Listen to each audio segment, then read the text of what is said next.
بسم الله الرحمن الرحيم وعد الله الذين آمنوا منكم وعملوا الصالحات ليستخلفنهم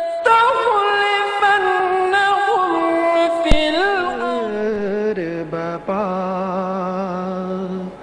करेगा हश्र बपा ला इलाहा इल्लल्लाह ला इलाहा इल्लल्लाह।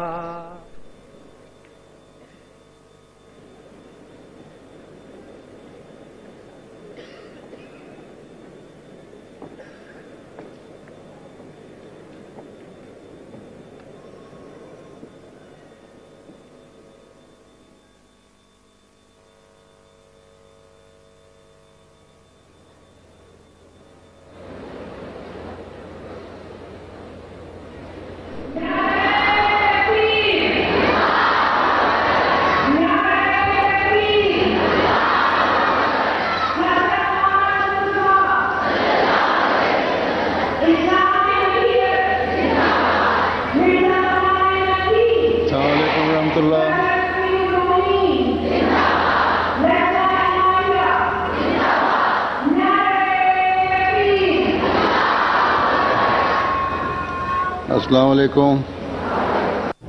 Zoura, il est entré dans la salle du côté des femmes. Tilavat.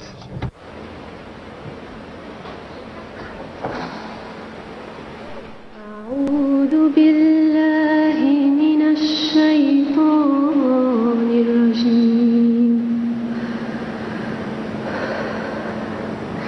بسم الله الرحمن الرحيم. Surat Al-Hadid, les versets 21 à 24. أنما الحياة الدنيا لعب وله وزينة وتفاخر بينكم وتكاثر في الأموال والأولاد كمثل غيث أعجب الكفار نباته ثم يهيج فتراه مصفرا ثم يكون حطاما وفي الآخرة عذاب شديد ومغفرة من الله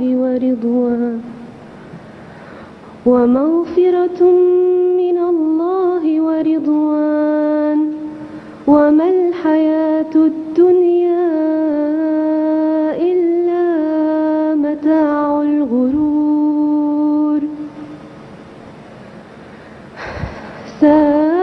سابقوا إلى مغفرة من ربكم وجنة عرضها كعرض السماء والأرض أعدت للذين آمنوا بالله ورسله ذلك فضل الله يؤتيه من يشاء والله ذو الفضل العظيم.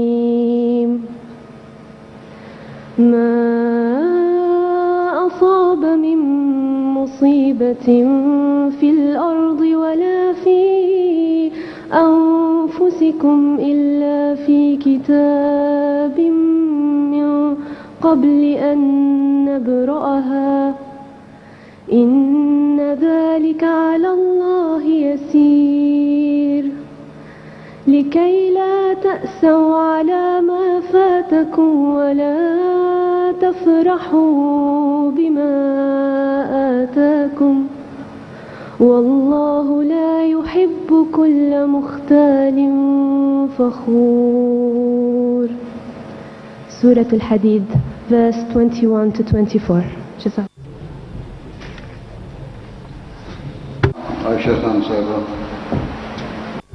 La traduction en ourdou qui va être présentée.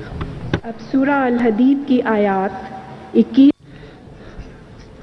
les versets 21 à 24 de Surat Al-Hadid.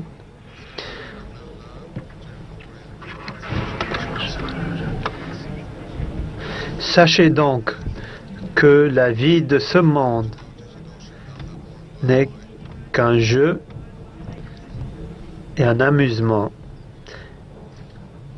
et un ornement et une source de vantardise entre vous-mêmes et de rivalité à multiplier richesses et enfants.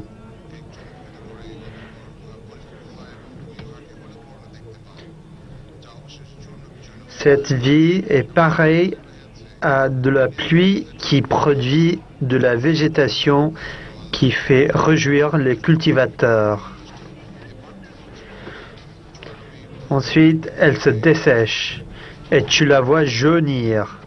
Puis, elle devient des particules de paille brisée. Et dans l'au-delà, il y a un châtiment rigoureux et aussi le pardon de la part d'Allah et son plaisir. Et la vie de ce monde n'est qu'une jouissance temporaire trompeuse.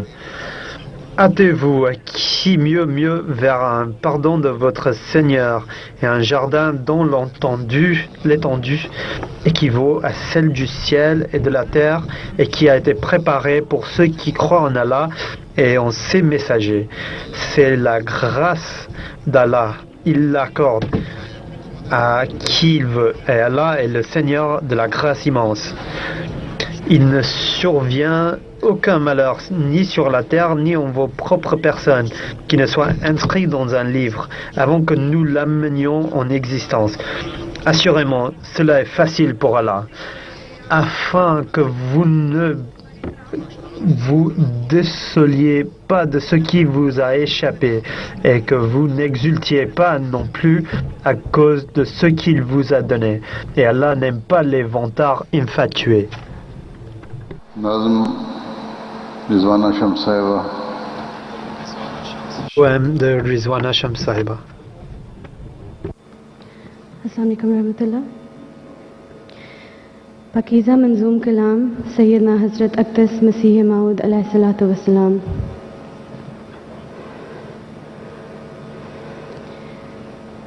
Hamdo Sana. Donc un poème à présent qui a été composé par le Messie premier al-Islam qui s'appelle Mahmoud Ki Amin. Jo Zat Javidani. Toutes les louanges sont à lui dont l'être est éternel. Hamse nahi hai uska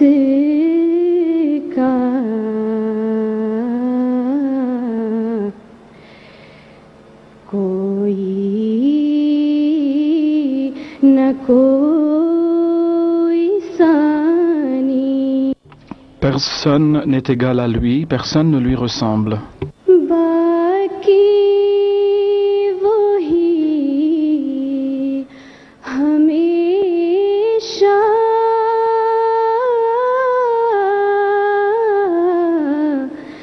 ghair uske sab hai fani.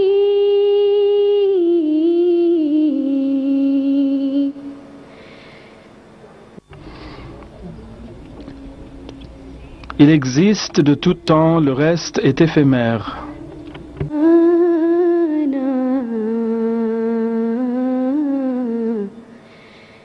झूठी है सब कहानी. Aimer tout autre que lui n'est que vaine et pure fantaisie. Secretary Talim Sahiba. Elan Talimi Razak. Le secrétaire de Talim Sahiba va présenter des prix aux étudiants qui ont gagné de bonnes notes et des diplômes. Ça marche plus ça. Cher Hazour, Assalamu alaikum wa rahmatullahi wa barakatuhu.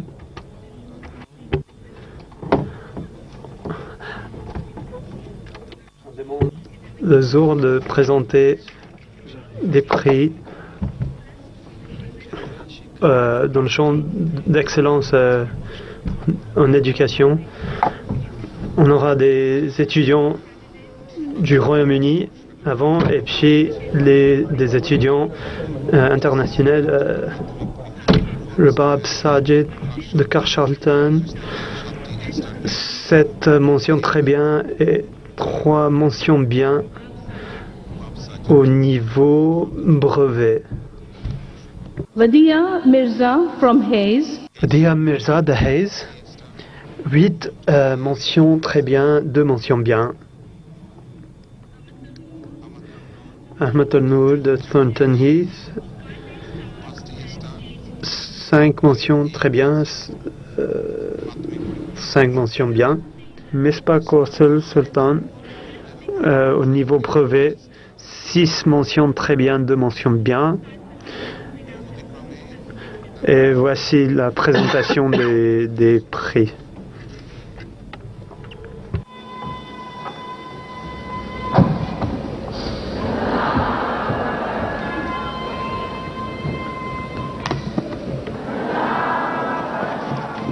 Assalamu alaikum wa rahmatullah.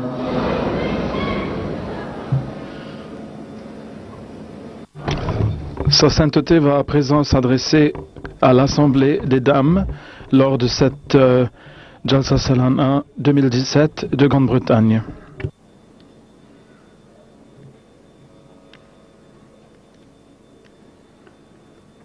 أشهد أن لا إله إلا الله وحده لا شريك له وأشهد أن محمدا عبده ورسوله أما بعد فأعوذ بالله من الشيطان الرجيم بسم الله الرحمن الرحيم الحمد لله رب العالمين الرحمن الرحيم مالك يوم الدين إياك نعبد وإياك نستعين اهدنا الصراط المستقيم صراط الذين أنعمت عليهم غير المغضوب عليهم ولا الضالين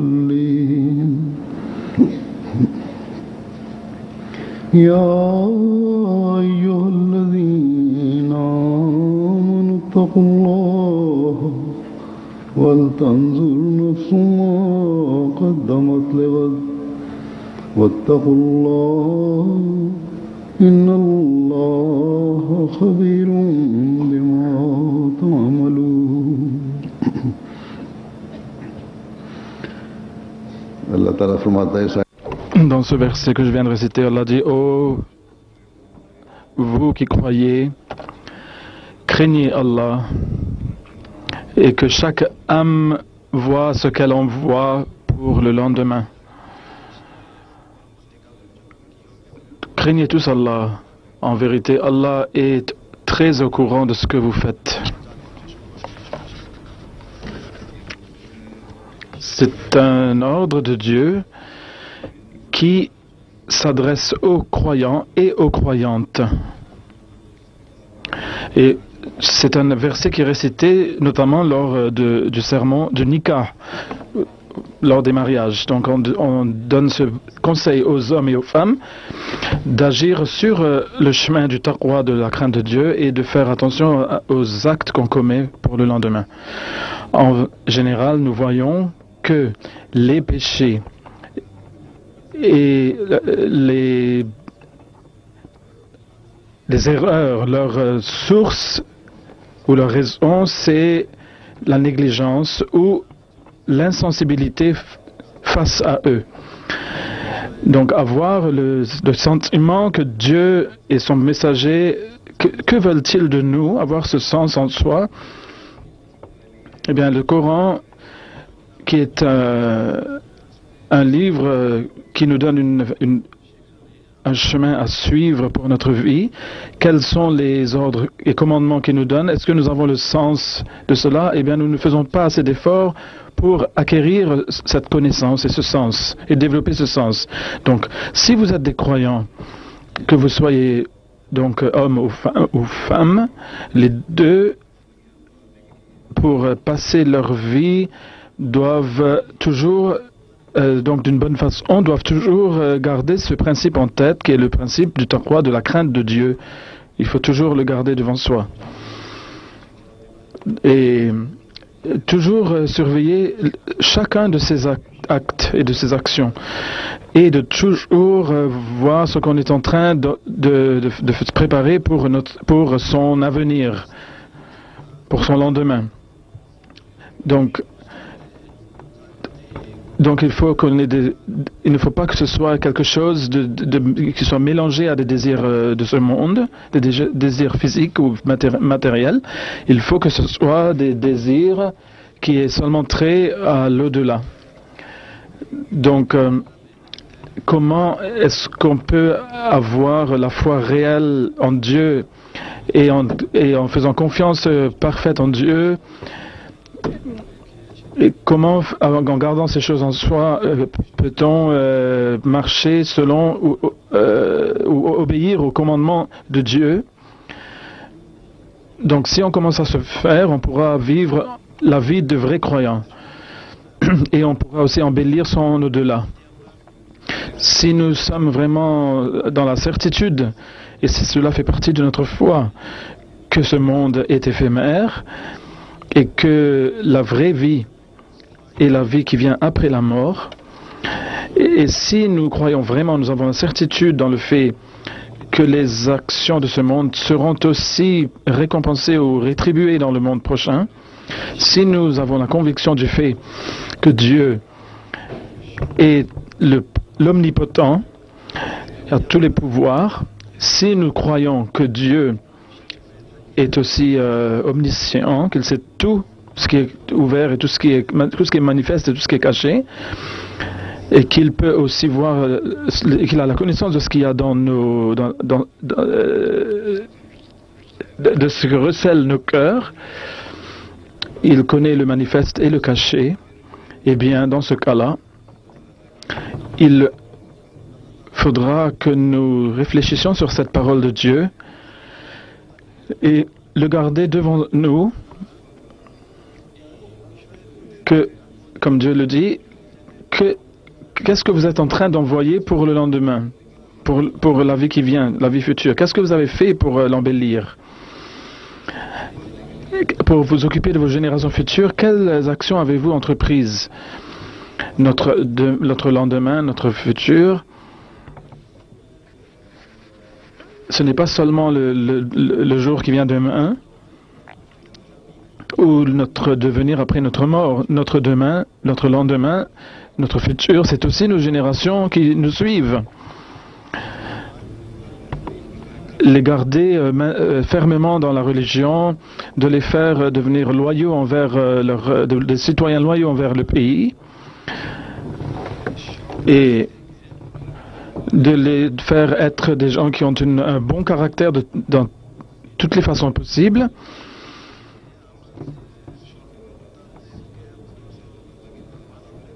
Donc, si on va faire de ces enfants-là des gens qui s'attirent le plaisir de Dieu, si nous le faisons, eh bien Allah nous en récompensera nous aussi, pas seulement les enfants, mais il nous récompensera nous aussi. Donc, aucune de nos actions ne va sans rétribution ou récompense.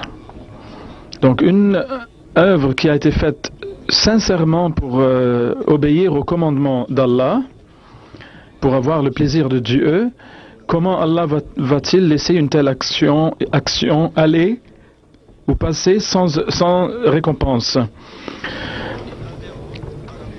Donc cette descendance pieuse va continuer à maintenir en vie notre piété, nos actions pieuses et continuera à prier pour nous. Et les prières des enfants vont élever notre rang dans l'au-delà aussi.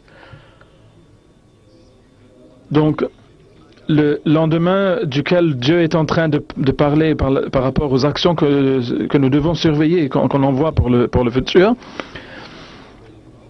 cela est un sujet très vaste en fait, et qui possède des sens très vastes. Donc cela comprend aussi bien le lendemain qui a trait à ce monde, et aussi le lendemain qui a trait à l'au-delà, la vie après la mort. Et ça intéresse aussi notre devenir à nous, et aussi le devenir de nos générations à venir, et comment s'occuper de nous-mêmes et d'eux. Donc une personne matérialiste ne peut pas réfléchir à toutes ces choses. Mais Allah, quant à lui, a donné ce commandement qui nous a mis sur les chemins de la réflexion sur ce thème.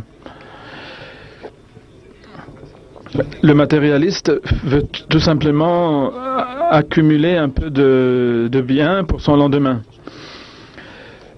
Mais la spiritualité et le plaisir d'Allah ne figurent pas sur son agenda.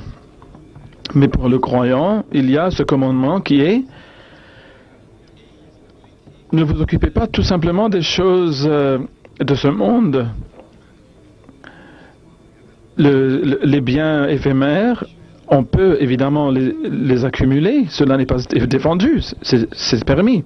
Mais il ne faut pas que cela soit le seul tracas qu'on ait, le seul souci qu'on ait. Si on n'a pas éduqué les enfants bien comme il faut, ces générations vont finir, notre argent va tout consommer, et tout sera perdu. Et ils vont commencer à faire des crimes, ils seront attrapés par le long bras de la loi, et cela finira mal. Donc le Messie premier alayhi salam il parlait souvent d'un incident. Il y avait un garçon qui était très choyé par sa mère. Il faisait des méchancetés aux gens, il les tourmentait les gens, il avait cette habitude. Puis il a commencé à commettre des petits vols.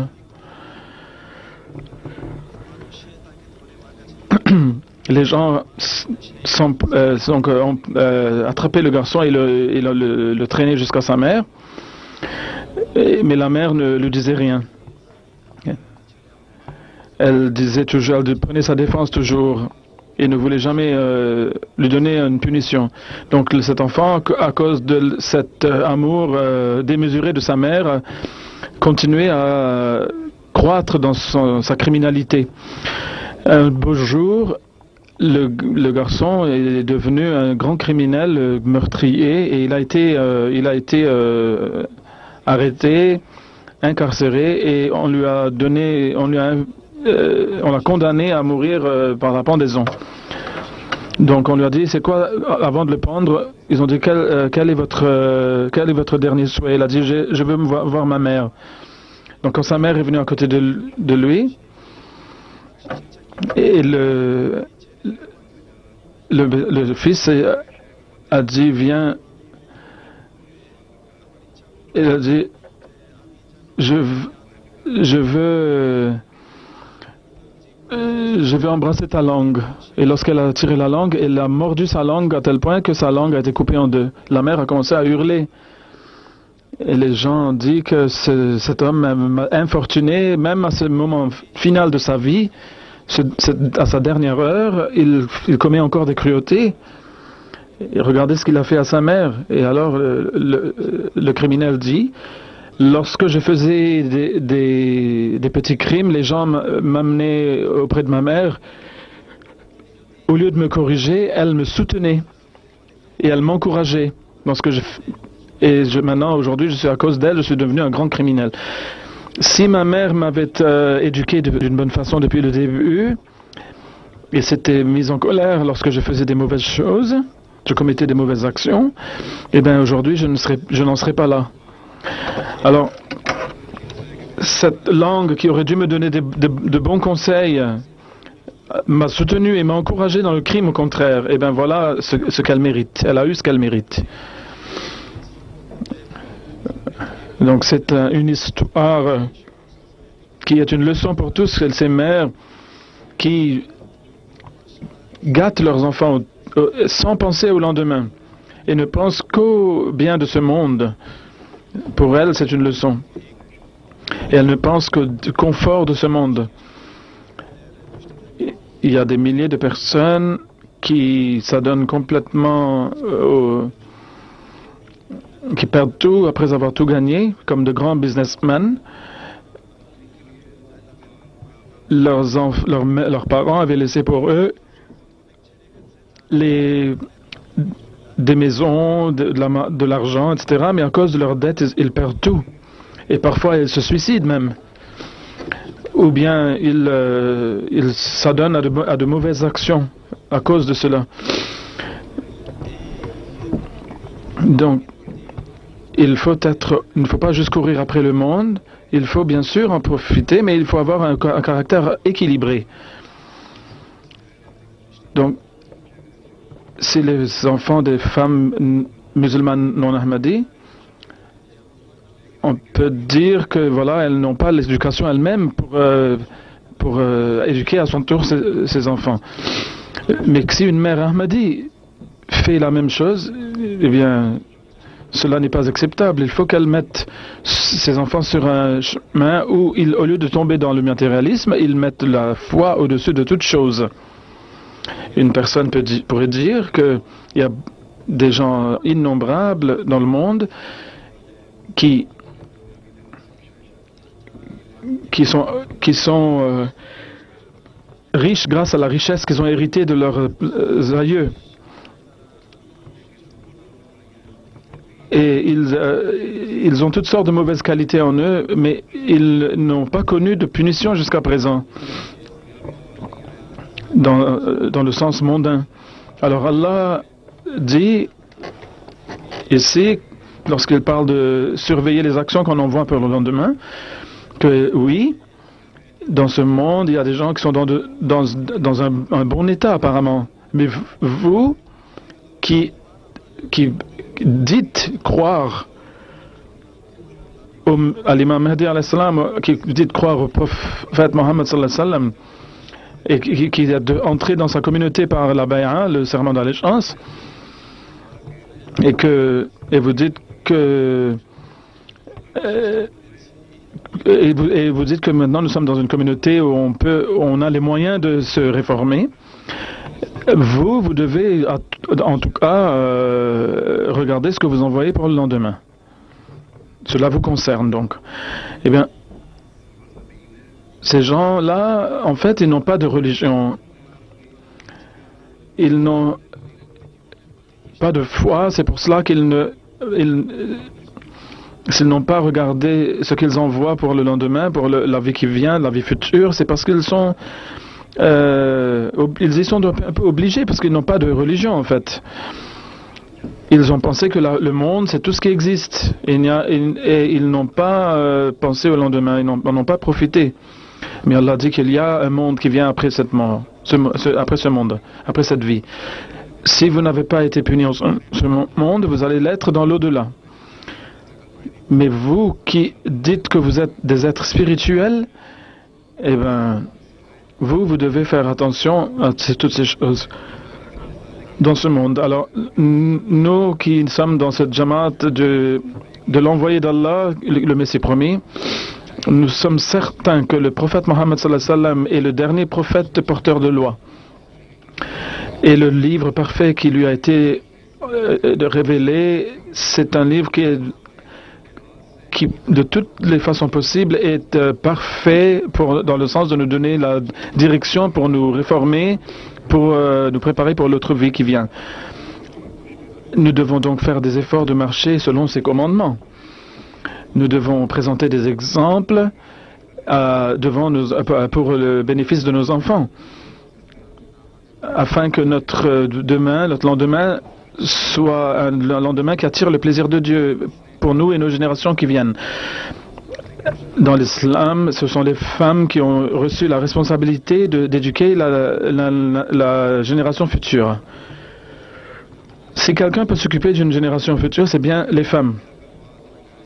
Si les femmes n'ont pas compris les commandements d'Allah, eh bien, il n'y a aucune garantie pour les générations qui vont suivre. Le prophète Mohammed sallallahu alayhi wa sallam a parlé du véritable statut de la femme au niveau de l'islam. Il a dit que la femme a un statut très élevé. Le prophète Mohammed sallallahu alayhi wa sallam n'a pas passé des commentaires motivés par l'émotion, tout simplement. Il l'a dit pour que les femmes... Il a donné donc un but pour la vie des femmes, pour embellir la vie spirituelle, la vie à venir. Il a guidé les femmes par rapport à leur statut et leurs responsabilités. Il a dit que le paradis se trouve sous les pieds des mères. Dans cette phrase, on voit non seulement le statut des femmes et aussi de bonnes nouvelles de ce qui va arriver pour leurs enfants. Il a dit que ce n'est pas seulement le paradis, mais c'est aussi l'enfer. Donc cela contient aussi un avertissement. Le prophète d'Allah dit qu'une femme, le paradis d'un enfant se trouve sous les pieds de sa mère, car c'est elle qui fait son éducation et qui prépare son avenir. Donc, quand on fait l'éducation des enfants, je voudrais dire, une petite parenthèse ici, qu'il faut prier pour les enfants pendant qu'on les éduque. Et quand on prie, les enfants, leur attention est tournée vers leur propre réformation aussi, leur propre réforme. Donc, il faut que les mères éduquent les enfants, mais qu'elles les lient aussi avec Dieu, avec Allah. Évidemment, les pères aussi ont une responsabilité, ont une obligation dans ce sens. Et leurs exemples devraient être les plus élevés possibles. Les fils regardent toujours leur père, mais je reçois beaucoup de lettres des enfants qui me disent que ce sont nos mères qui ont exercé une influence positive sur nous et pas nos pères. Et à cause de cela, à cause des pères qui ne s'occupent pas de leurs enfants, beaucoup d'enfants sont perdus. Mais les mères les sauvent souvent. Donc il faut que les mères se promettent solennellement qu'elles vont sauver leur génération à venir. Et même si l'environnement n'est pas facile, et même si le père ne coopère pas, et même si les hommes se comportent de façon cruelle, que les enfants puissent continuer à suivre la religion. Car, je vais dire aux pères de faire de leur maison que leur maison devienne des paradis. Car, il faut qu'il y ait l'amour et l'accomplissement des obligations et des devoirs à l'intérieur de la maison venant de la part du père. Et porter attention sur l'éducation de l'enfant. Cela améliore la situation de la piété au niveau de la maison. Mais si les mères vont dire que les pères ne sont pas des hommes bien, comment allons-nous éduquer nos enfants si elles vont s'asseoir et baisser les bras? Cela n'est pas bien. Il y a, comme je l'ai dit, beaucoup de familles où, malgré le mauvais comportement des pères, les enfants, ils reçoivent une bonne éducation civique et aussi religieuse. Donc,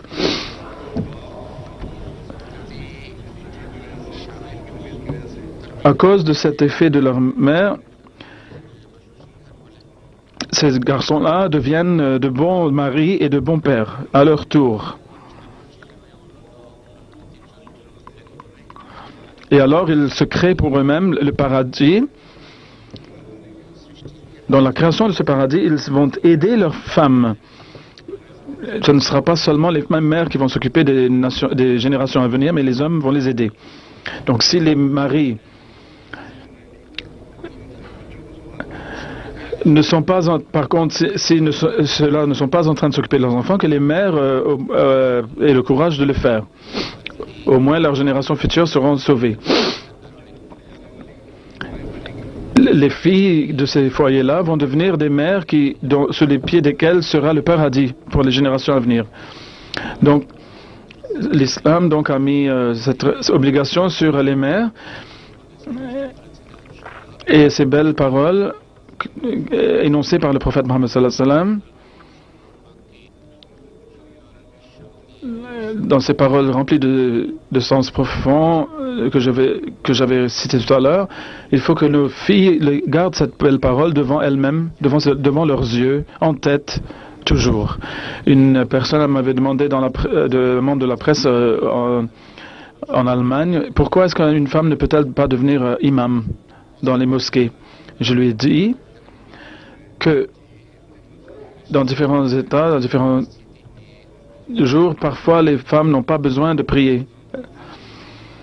Et puis en islam, il y a la répartition des tâches. Donc il y a des tâches qui sont uniquement masculines et d'autres féminines. Alors j'aimerais dire en passant que l'islam dit aux hommes, aidez-les dans leurs travaux ménagers. Et le prophète Mohammed sallallahu alayhi wa sallam, lui aussi l'a fait. Donc nous avons sa pratique devant nous. Nous voyons des exemples très clairs de cela devant nous, devant nos yeux. Mais Allah ne dit pas aux femmes d'aider les hommes dans leur travail et qu'elles sont obligées de se faire. Non. De la pratique, la belle pratique du prophète Mohammed sallallahu alayhi wa sallam, nous voyons que le prophète Mohammed sallallahu alayhi wa sallam, lui, il a aidé ses épouses dans leurs tâches ménagères. Donc l'islam, à cause de certaines difficultés dont les femmes doivent faire face, auxquelles les femmes doivent faire face durant le mois, donc l'islam les dispense de cela. Et puis dans l'islam, il y a aussi la répartition des tâches, comme je l'ai dit. Mais vous autres, ai-je dit à la presse, vous prenez cette chose et vous en souffrez plus que les musulmans. C'est vous qui en parlez toujours. Pourquoi les femmes ne sont pas imams?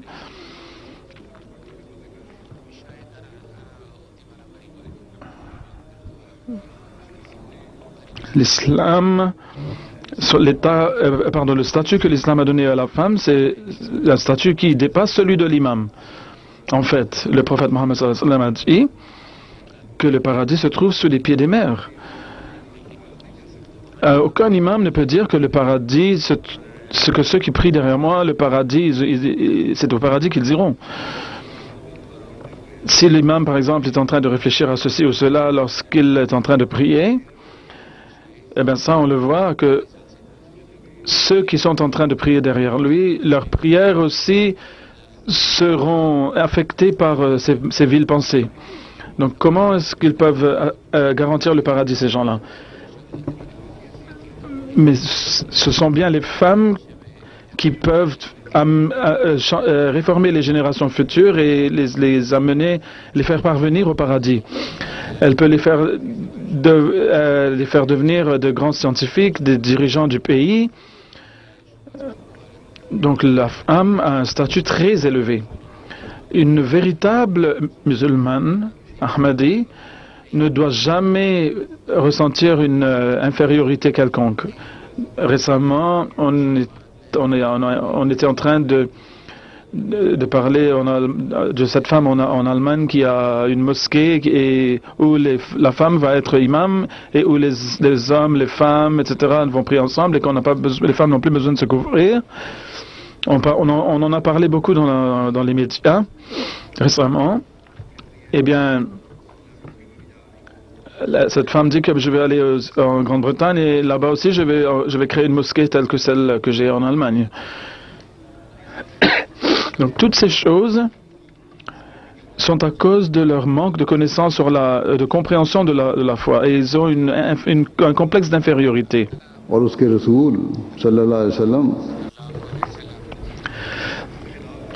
cette chose qui va à l'encontre des commandements de Dieu, c'est une innovation. Ils sont en train d'essayer de les faire entrer dans la religion, peut-être à cause de leur ignorance, ou bien parce qu'il y a des puissances anti-islamiques qui le font exprès en tant que complot contre l'islam, afin que l'islam puisse être affaibli et affecté. Donc, si tel est le cas, c'est une chose. Donc, ils sont parce que l'islam est en train de se répandre partout et cela les fait souffrir. Donc, ils veulent affaiblir l'islam. Mais le Coran est un livre qui s'adresse à toutes les époques, à tous les temps jusqu'à la fin. Et Allah, le Très-Haut, va continuer à protéger le Coran. Et cette chose-là, les opposants de l'islam ne peuvent pas le sentir. Et c'est pour cela qu'ils continueront à essayer d'affaiblir l'islam. Alors que le Coran a dit de façon très claire que la femme doit se couvrir de vêtements modestes et doit se couvrir la tête. Donc, quiconque va donner un enseignement contre cela, en disant qu'on n'a pas besoin de porter des vêtements longs ou modestes, qu'on n'a pas besoin de se couvrir sa beauté, eh bien tout cela, ce sont des paroles, ce sont des choses qui vont affaiblir la religion. Allah a dit que vous devez rester dans la ségrégation. Nous n'avons pas besoin d'être affectés par les objections des puissances anti-islamiques. Les matérialistes, dont l'œil religieux n'a pas de vision, ils sont aveugles de cet œil-là, ils ne connaissent pas l'importance de la religion. Eh bien, ces gens-là, ils disent ces choses. Il y avait un dirigeant d'un parti politique qui était venu me voir. Et il m'a dit qu'il y aura-t-il un temps où les hommes et les femmes vont prier ensemble dans la mosquée? Pensez-vous qu'un moment pareil viendra? Et moi j'ai dit, cela ne viendra pas, c'est déjà arrivé. Je dis que même à l'époque du prophète sallam, les hommes et les femmes priaient ensemble dans la mosquée, les hommes devant, les femmes derrière. Et si cette situation n'est à nouveau, on le fera encore. Maintenant, on les a mis dans des salles séparées pour que les deux groupes puissent donc être plus à l'aise. Et les femmes puissent se découvrir sans aucun gêne. Et elles peuvent avoir leur propre programme à elles. Je dis, les hommes ont différentes pensées. La prière, c'est une adoration de Dieu, une forme d'adoration. Si les femmes sont devant les hommes ou à côté des hommes, il y a beaucoup d'hommes, au lieu de penser à l'adoration de Dieu, ils vont continuer à juste regarder, observer les femmes. Ils ne vont pas se concentrer sur la prière. Il a commencé à rire. Il a dit, vous avez bien dit. Et plus tard, par un autre moyen, j'ai appris qu'il a même parlé de tout cela dans ses différents parties. Et voilà cette réponse que j'ai reçue. Et qui était logique et qui est basée sur la réalité. Donc il l'a apprécié. Donc ces gens qui sont en train de se déformer et qui sont en train de déformer la religion allemande, en étant musulmans, ils sont en train de se distancer de la religion. Et ils n'ont pas la compréhension de la religion, ils sont ignorants, ces gens. Les musulmans allaient devenir comme ça de toute façon, car le prophète Mohammed sallallahu alayhi wa sallam avait fait la prophétie qu'une ignorance se répandra chez les musulmans lorsqu'ils commenceront à faire ces choses.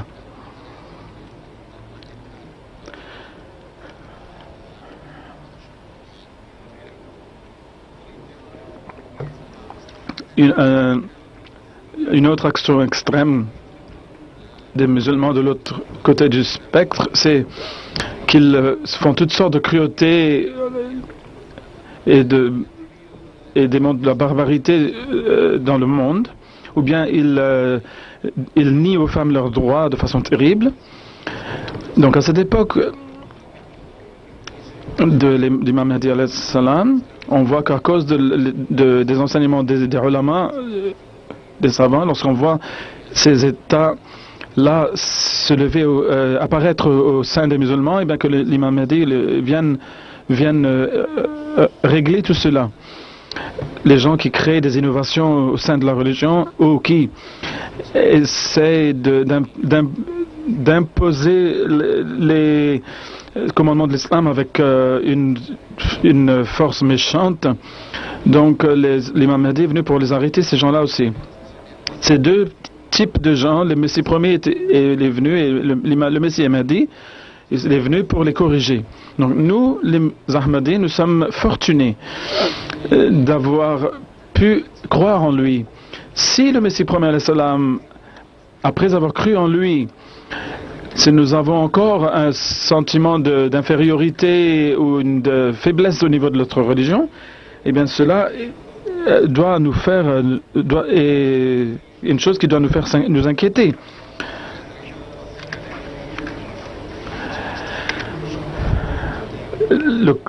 L'enseignement islamique est libre de toute faiblesse ou d'imperfection. Mais les lois de ce monde ne peuvent jamais être ainsi. Elles ne peuvent jamais être parfaites. Récemment, on a entendu qu'en Suède, qu'il y avait une femme qui faisait des concerts de musique.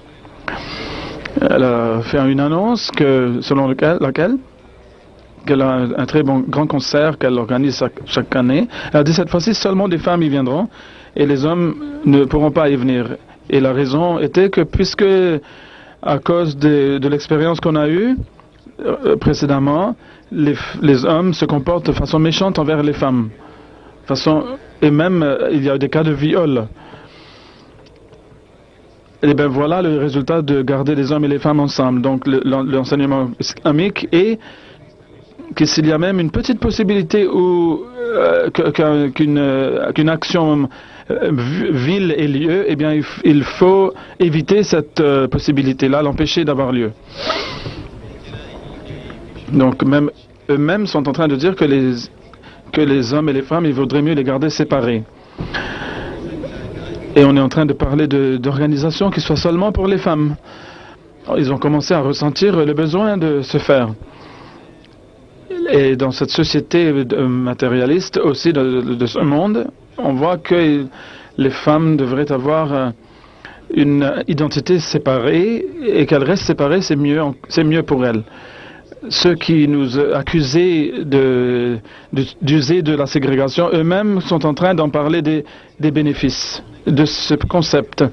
Donc une femme musulmane Ahmadi doit avoir la certitude parfaite du fait que ces efforts qu'ils sont en train de faire au nom de la liberté de la femme vont avoir la défaite finale. Le Messie premier alayhi salam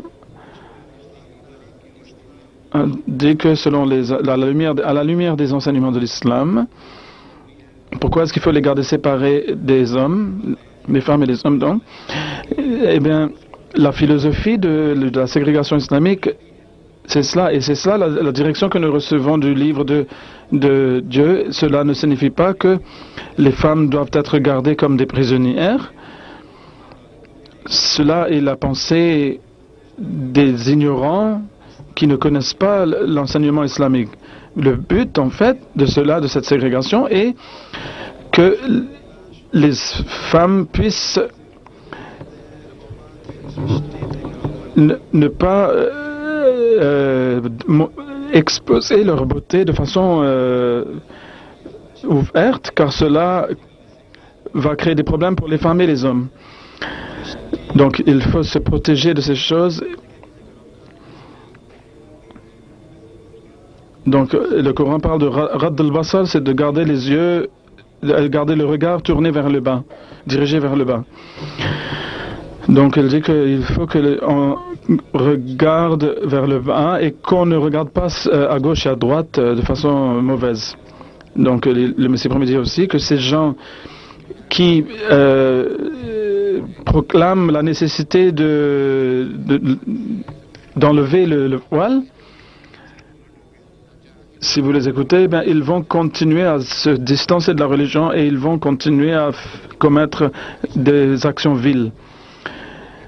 Il dit que si par leur abandon du voile, les femmes sont devenues plus pieuses, nous allons accepter que nous sommes dans l'erreur.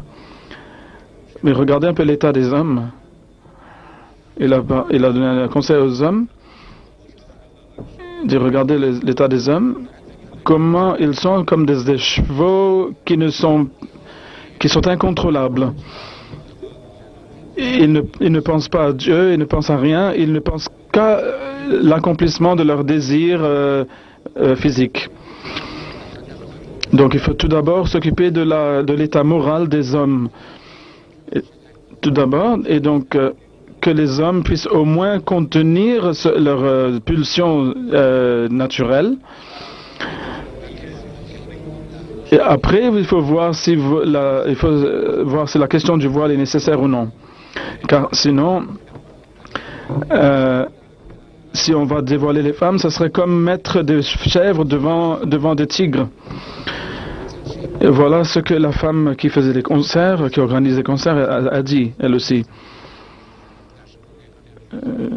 Je l'avais mentionné tout à l'heure, elle a dit que nous ne pouvons garder les hommes et les femmes ensemble tant que les hommes ne comprennent pas et que nous n'ayons la certitude que les hommes ont compris comment honorer et respecter les femmes et comment ils peuvent contrôler leurs pulsions. Donc, même si c'est cette femme qui a soulevé cette voix au niveau de la société, au moins ils ont commencé à comprendre comment la ségrégation est nécessaire. Une chose que la religion nous a enseigné des centaines d'années auparavant, et que le Messie premier salam nous a bien expliqué plus de 150 ans de cela. Maintenant, au nom de la liberté, et après l'expansion ou la propagation de l'immoralité dans leur société, maintenant ils ont commencé à comprendre la philosophie et la sagesse de cela. Voilà cet enseignement qui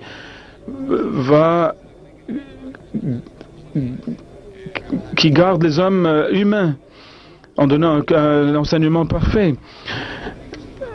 Donc les femmes de notre communauté ne doivent avoir aucun complexe d'infériorité.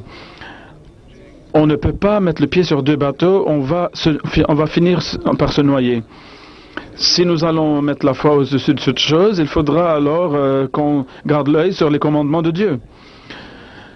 Et Allah dit, les hommes, tout d'abord, et c'est eux qui reçoivent le premier ordre, il faut qu'ils gardent leur regard baissé vers le sol. Et n'allez pas dans les endroits où se trouvent les femmes. Et ensuite,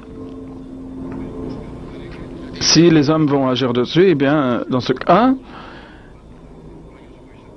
on pourra se sauver de ces maux qui affligent les gens et on pourra embellir son au-delà, sa vie dans l'au-delà.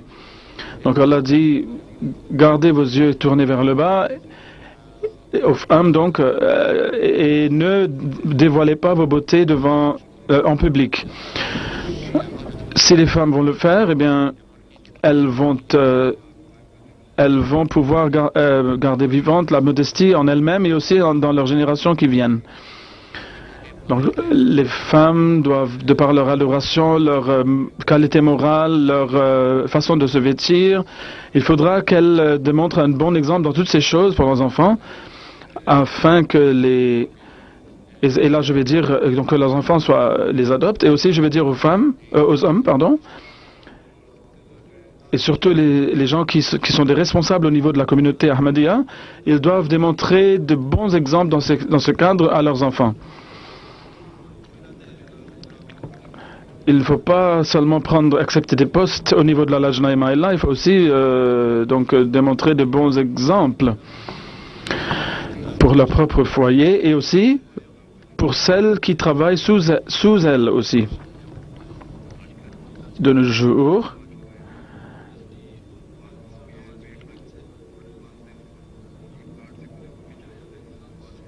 on a commencé à créer des voiles avec des formes bizarres.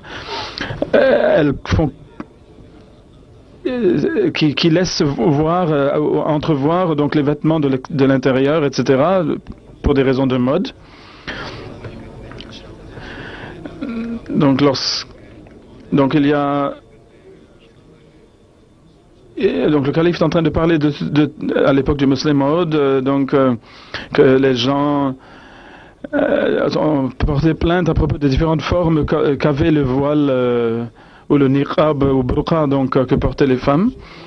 Donc il leur a dit, vous devez faire un design d'un voile où vous allez également cacher votre beauté, mais aussi vous allez garder une liberté de mouvement.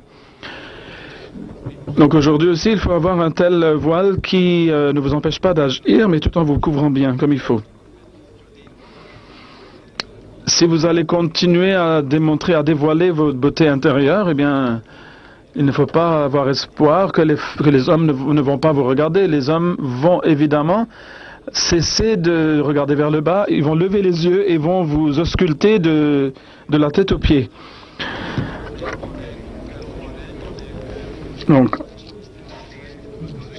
Donc il y a eu même des problèmes au niveau de certains foyers à cause de cette liberté de vision, donc il a commencé à avoir lieu chez les hommes dans certains foyers.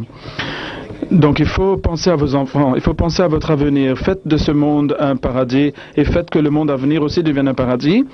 Cela ne sera possible que lorsqu'Allah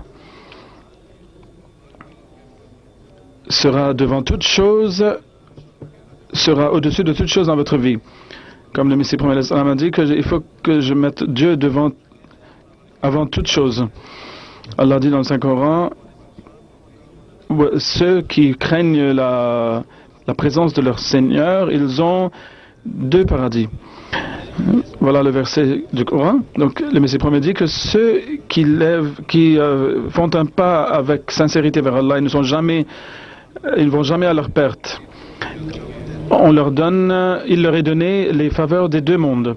Comme il a dit que pour celui qui craint la présence de son Seigneur, ou de se présenter devant son Seigneur, cette personne-là a 2 paradis. Donc ceux qui viennent vers Dieu, ils ne perdent pas le monde non plus. Il ne faut pas avoir peur de perdre ce monde en se faisant. Ils auront 2 paradis. Un dans ce monde et l'autre dans le monde à venir. Donc il faut que nous nous souvenions du fait qu'Allah veut de nous que nous gardions l'œil sur l'avenir, sur le lendemain, afin qu'on puisse avoir le paradis dans ce monde et aussi dans l'au-delà, qu'Allah Allah ne veut pas prendre leur liberté aux femmes. Au contraire, Allah veut que les hommes et les femmes restent à l'intérieur de leur sphère respective, afin qu'on puisse avoir un paradis dans ce monde et que vous puissiez marcher sur les commandements de Dieu pour devenir les héritiers d'un paradis dans l'au-delà. Qu'Allah donne la chance à tous pour faire en sorte que chacun de ces actes puisse nous faire gagner le paradis dans ce monde et dans l'au-delà. Et nous allons faire la prière silencieuse à présent.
Amin. Amin. Kuch karna hai? Yes. Le calife demande si les femmes veulent présenter des poèmes ou des chansons.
एक दूसरे से बेहतर, एक दूसरे से बेहतर, लेकर खुदाए बरतर, खैरुल वरा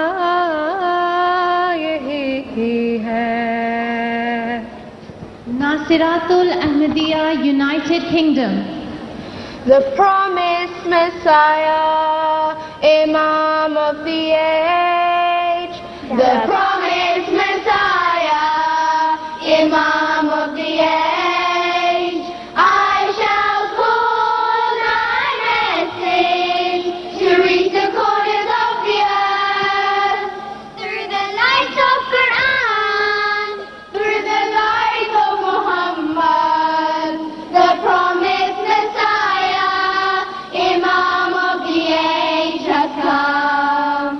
Through the light of Quran,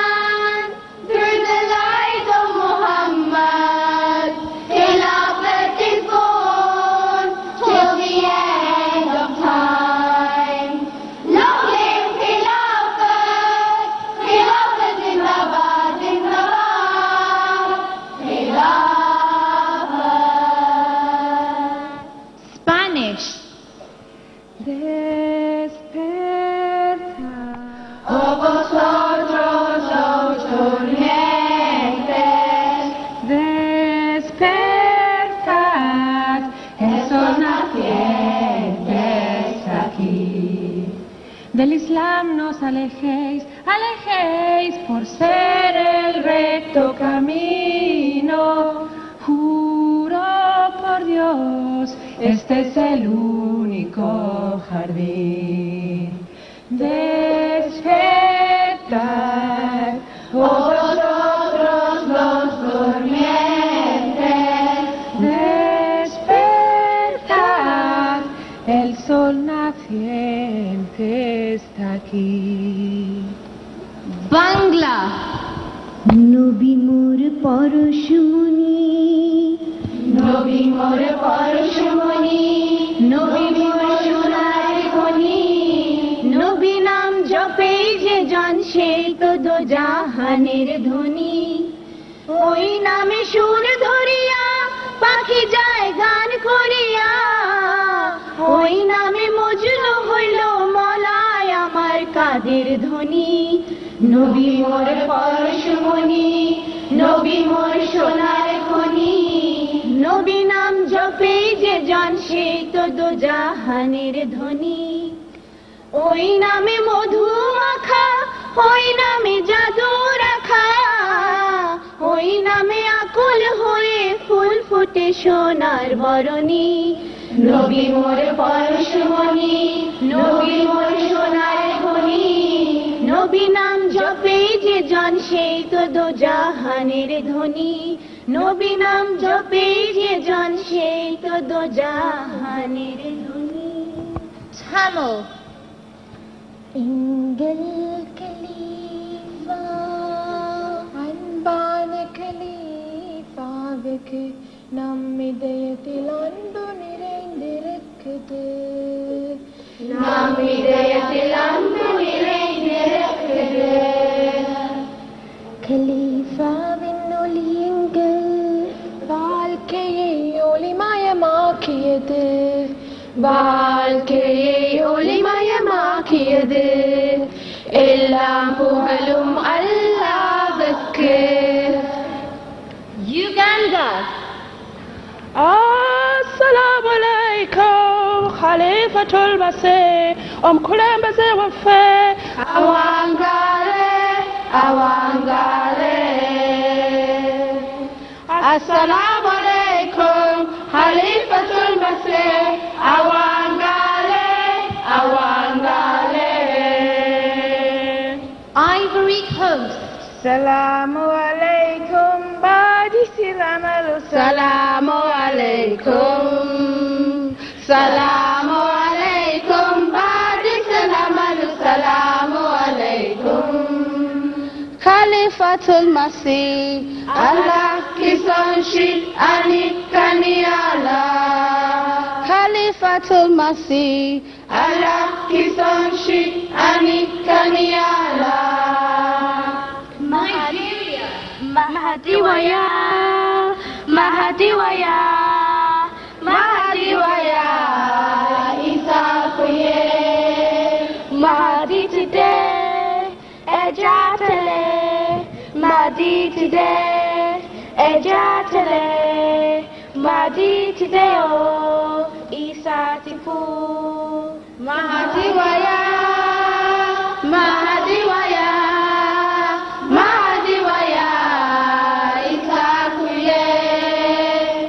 Ghana. Alhamdulillah, alhamdulillah, hamdan kathiran, alhamdulillah. Yedi asidari monyame, alhamdulillah. Wamayanya Islam media, alhamdulillah. Wadum ya hilafat, media. Wamayanya MTA, alhamdulillah. Muslim television, Ahmadiyya, 25 years now, alhamdulillah. French and African nations. Semaine se détenteur de toute la lumière, Mohammed est son nom, il est mon ami, mon bien-aimé. Vos péchera hamara, jisse nur sara, nahu sahe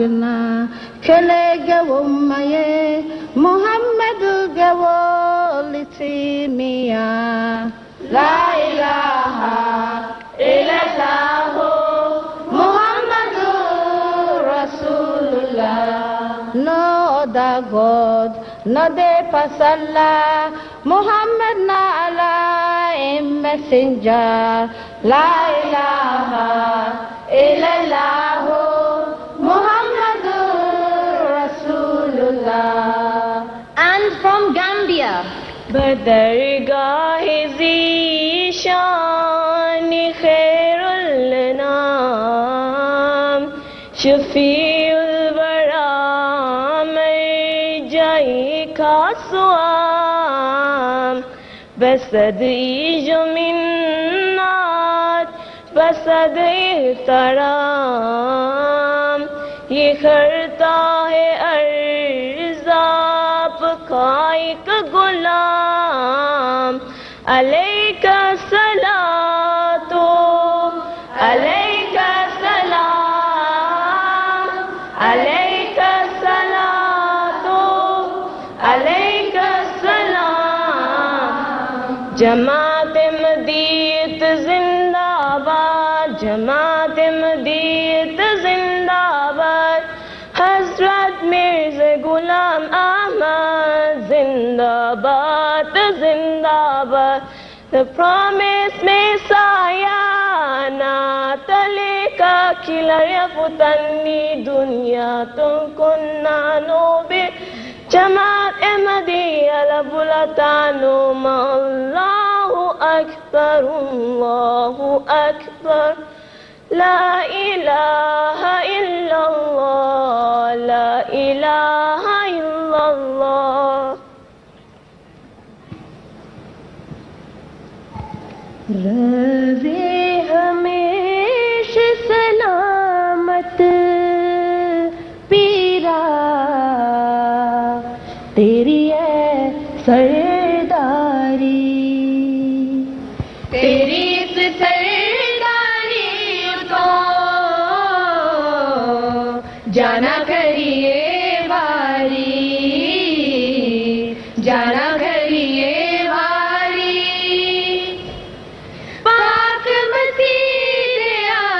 जान नशीना तेनू रब दिया रखा तेरे दर्शन कर दिया कदी ना रजन अखा ऊंचा छेता शिमला तेरा रब हमेश सलामत रब दे फरिश्ते तेरी करण हमेश हिफाजत करण हमेश हिफाजत रबे हमेश सलामत पीरा तेरी है सरदारी तेरी है सरदारी दूर असी निमारिया फैज कमावन आया प्यार बनेरे उते बैठे चोगे खावन आया ले फिर कर मां वालिया नजरा पाछड़ साडे वल्ले मोजा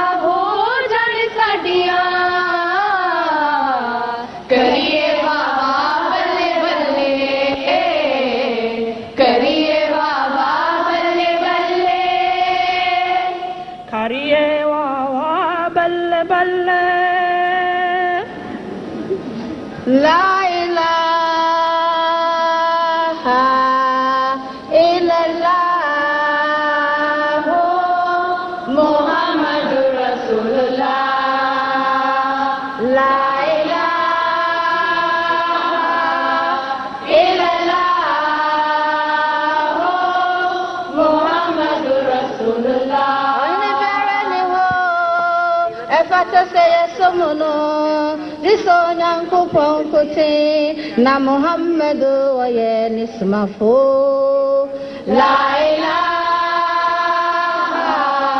illallah Muhammadu Rasulullah Efata saya semono Risonyang kupong kwa Na Muhammadu wa ye nismafu La ilaha illallah Muhammadur Rasulullah Nare Takbir Allahu Akbar Nare Takbir Allahu Akbar Islam Ahmadiyyat Zindabad Hazrat Muhammad Mustafa Sallallahu Alaihi Wasallam Ghulam Ahmad Ki Jai Hazrat Alifatul Masih Al-Hamid Zindabad Hazrat Amirul Mu'minin Zindabad Lajna Imaila UK Zindabad Jalsa Salana Assalamualaikum warahmatullah. Waalaikumsalam. Hafiz.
بسم الله